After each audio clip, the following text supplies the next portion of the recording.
Yitz, I want to hear your thoughts on this. Sure, what's on your mind?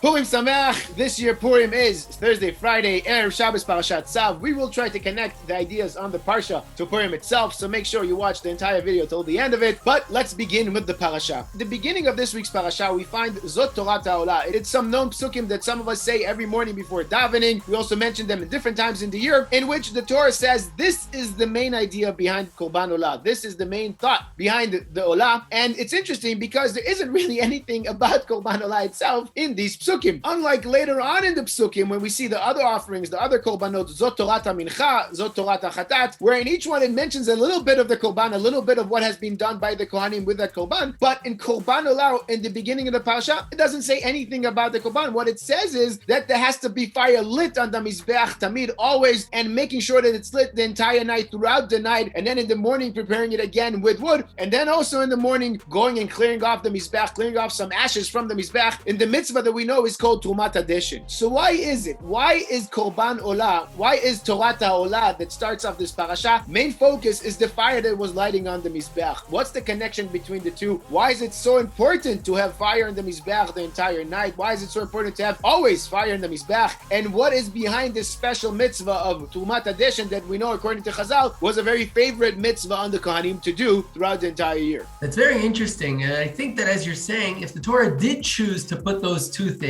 the idea of the mizbach always having fire and the idea of bringing those ashes in the morning, obviously somehow those two concepts are deeply connected, or maybe at the essence of Korban Ola'a, even though we don't see much description of the Korban Ola'a, which we already mentioned in last Parsha. So I think to understand this, we have to go first to the concept behind Korban Ola'a. What is Korban Ola'a brought for? And Chazal teach us that as opposed to chatat, which is brought for something that you did by mistake, Korban Ola'a is brought for something else, for a thought. Now, in our world, we usually ignore thoughts. You know, if someone just thought about something, did something wrong with his thought, he didn't do much. As long as he didn't go and turn it into an action, everything's okay. But the Torah sees this differently. The Torah sees that at the end of the day, the root of the problem is in the thought. And if you really want to change something, and if you really want to change your life, you have to go to the root of the problem, which is your thoughts, and not only to the end of the issue, which is the action. How can you fix a thought? You know, it's just a thought. Doing something, I can stop. Instead of doing something wrong, I'll stop doing something wrong. But my thoughts, you know, I can't not think. You know, you think this, you think that. As long as I don't do something with it, it seems okay. But maybe that's what the Torah is teaching us here. Zot Taurat Ola'a. You want to know how to fix your thoughts? You're right. Thoughts you're always going to have. And if you're not thinking about one thing, you're going to think about another thing. And therefore, the only way to truly change your thoughts is not to stop thinking about those bad things. It's to dedicate yourself to thinking about good things. It's by dedicating yourself to focusing on good things. And when you're fully dedicated to one thing, there's no room for the bad to appear. And that's maybe why Korban Ola'a is all about sacrificing everything, as opposed to the chatat, where we know the Kohanim have some, and we know the shlamim, where everyone gets a bit. Korban Ola'a goes totally to the mizbach, all of it. It's about sacrificing everything. Because to fix something you did, you just need to fix that thing. But to fix your thoughts, to fix where your mind is, there you need to sacrifice everything. There you need to throw yourself, to dedicate yourself into something. Not just a little here, a little there. It's full dedication. But the Torah teaches us something important here. If you're gonna dedicate yourself, if you're gonna cancel everything and throw yourself towards something, don't do that towards everything. Many times it's easy to get excited and get all involved in something that's new and exciting and different, but those are the things that as they come, they go. These are trends, they come, they go. It's easy to get excited about them, but that's not going to change you. That's not going to actually fill you and make you focus on good. You know what you need? You need to dedicate to things that are eternal, that are always, that are not here one day and gone tomorrow. And that's what the Torah says. If we're going to focus on Korban Ola'a, Ola'a, we have to first focus on the Esh Tamid. We have to first focus on the fact that the Mizbech has a fire all the time. Because I don't want you dedicating yourself to something that's some random fire that was just lit now for this excitement. No, I want you to bring a Korban Ola only to an Esh Tamid, only to something that's always going to be burning there and that you're able to really put yourself towards. And I think that brings us to the second thing, Trumat Adeshin. You know, the Korban's burnt. There's nothing left. Why don't we just throw it all out in the garbage? And we do take most of it out of the Mishkan. So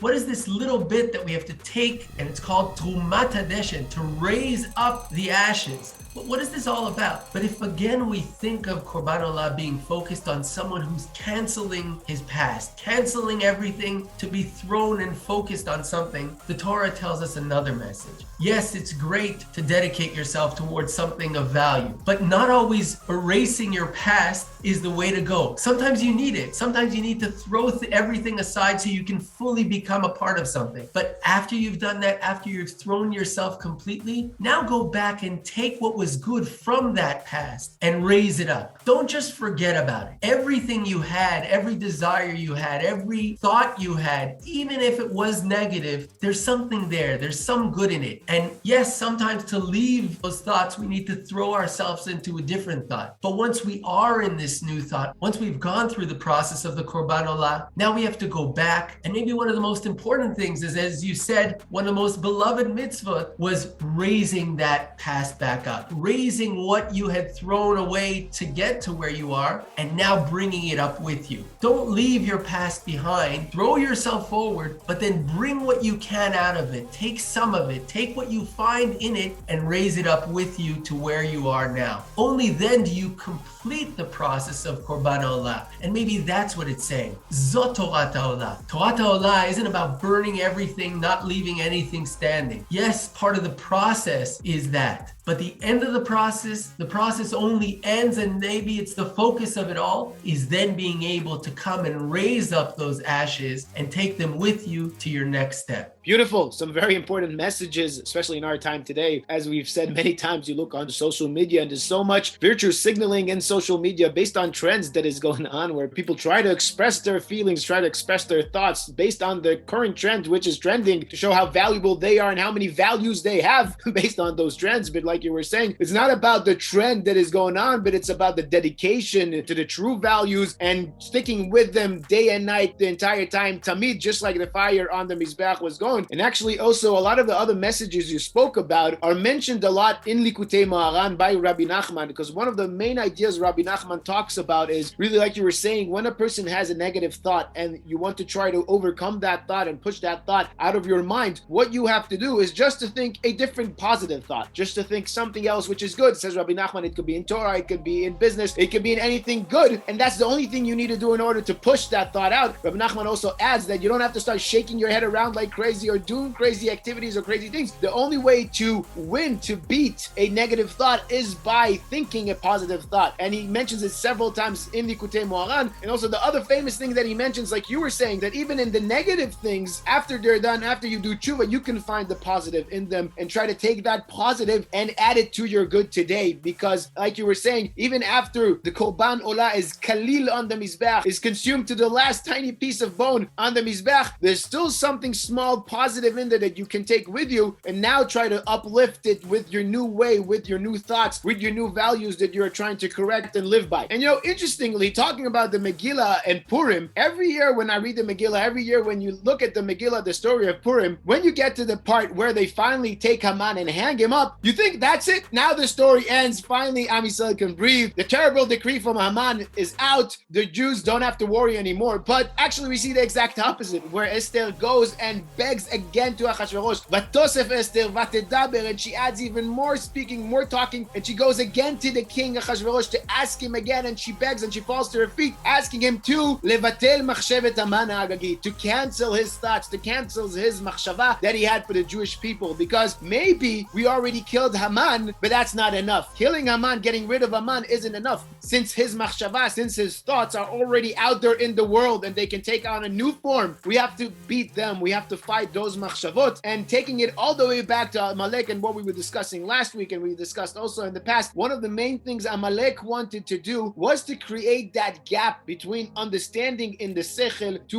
feeling in your heart, as it's brought down in many of the Sivrei Chassidut and in many of the Sfarim, where Amalek's job was to make that disconnection between your logic to your feeling, like you were saying last week, telling you that, oh, that makes sense because it's a coincidence, because it happened, because this and that, and to try to describe you an entire situation, an entire mikre that happened. How did this actually turn into reality? Because this happened, and then this, and then this, and then this, and they give you a whole explanation of that mikre, of that story. That is what Amalek tried to do, and instead of just understanding that sometimes there is no explanation for things, sometimes you just have to understand and let that feeling come in of just being in awe of what just happened, of letting that emunah sink in of, wow, this is just amazing. There is no explanation for what's going on. And having this understanding with what Amalek tried to do, again, as it's brought down in many of the Sfarim, trying to make this disconnection between your understanding in your sechel, in the logic, to your feeling in your heart of your emunah, bringing it back to what we were saying. Sometimes a negative thought isn't really a negative thought. Sometimes the Yetzer Hara isn't really a Yetzer Hara. It is a thought that tries to tell you that this is logic, this is what makes sense, and other things don't make sense. And if it doesn't make sense, don't believe in it because it doesn't make sense. Whereas sometimes the exact opposite is true, like we've said many times also, that being a Baal Emunah, having emunah, is many times not understanding what's going on, not understanding the logic behind things, not understanding the thoughts behind things, and yet still living with it, still accepting it, still dedicating yourself to that eternity of the fire on the Mizbech, because when you're going down a long path, many times throughout the way you won't understand everything, and many times throughout the way you'll have these thoughts which will try to explain to you with a lot of logic why you should stop going down that route, stop going down that path. Maybe that path is better for you, but the idea behind this Korban Ola'a, behind Purim, behind everything we've discussed, is dedicating yourself to this tamid, understanding we are a link in that chain of generations all the way back to Mordechai Yehudi, and like we were saying, it's about the dedication, about the Korban Ola'a, the Esh Tamid that is always there, always lighting, helping it light, helping it ignite our heart, and also like Rabbi Nachman says, finding the nekudot tovot, finding the positive, even in the bad things that we left to burn, and taking it all together and moving forward to raising ourselves up and making the world we live in a better place. You know, it's interesting you mentioned the idea of machshevet Haman, that Esther comes before Achashverosh to get rid of, because as you said, Haman is gone, but his machshava isn't gone. And how do we end up solving it? Just as we said at the beginning, not by fighting it, but by replacing it with a different machshava. And that's exactly what Achashverosh says. I can't do anything about it. That thought is already out there in the world. What you could do is create something new, create different thoughts. Now, write to the Jews whatever you want to write to the Jews. And that's what ends up happening. That first thought was never actually dealt with. It was dealt with by shifting to a different thought. And here too, we also see the eternal aspect, because when Esther and Mordechai see they overcome this challenge, they don't stop there. They want their victory to be part of something eternal. Only once they turn it into a chag that will celebrate for generations to come, then they've really won Haman. When they've left Haman's machshava and shifted towards this positive machshava, but this positive machshava, which is an esh tamid, which continues generation after generation until today. And I think this idea too of Trumat HaDeshen is also expressed in Purim, because if Yom Kippur is like the first part of the Korban Ola'a, where we leave everything, we throw away everything, and we dedicate ourselves on Yom Kippur to our davening, to our tshuva, on Purim, that's not what we do. We don't throw away everything. We now try to take the Trumat HaDeshen. We take from this world, we take what on Yom Kippur we may have tossed to the side, and we try to raise it up with us. And that's what Purim is all about. It's about overcoming machshevet Haman, not by a little thought here or a little thought there, or as you're saying, coming up with some logical explanation to deal with this or to deal with that. It's about dedication. It's about throwing ourselves towards something good. And dafka through that,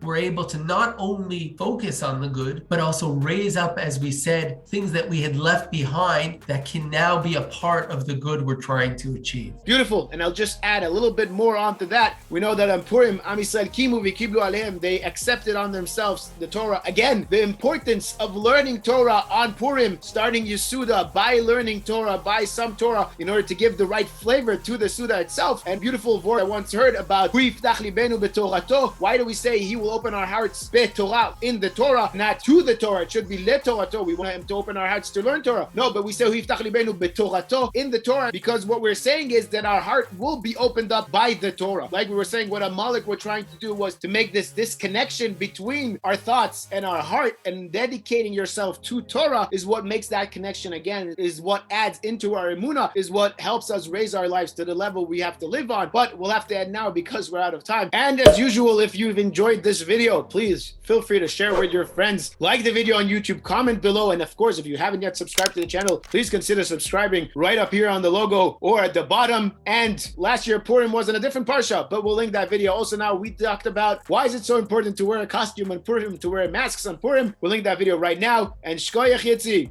Shkoyach Tuvia, Purim Samach, and Shabbat Shalom. Shabbat Shalom, a Freilich in Purim, and may we all be Zoche LaYudim Aita, Ola'a v'Simcha v'Sason v'Ikar, Ken Tiyeh Lanu. For more Talking Torah videos on different topics, check out our YouTube channel.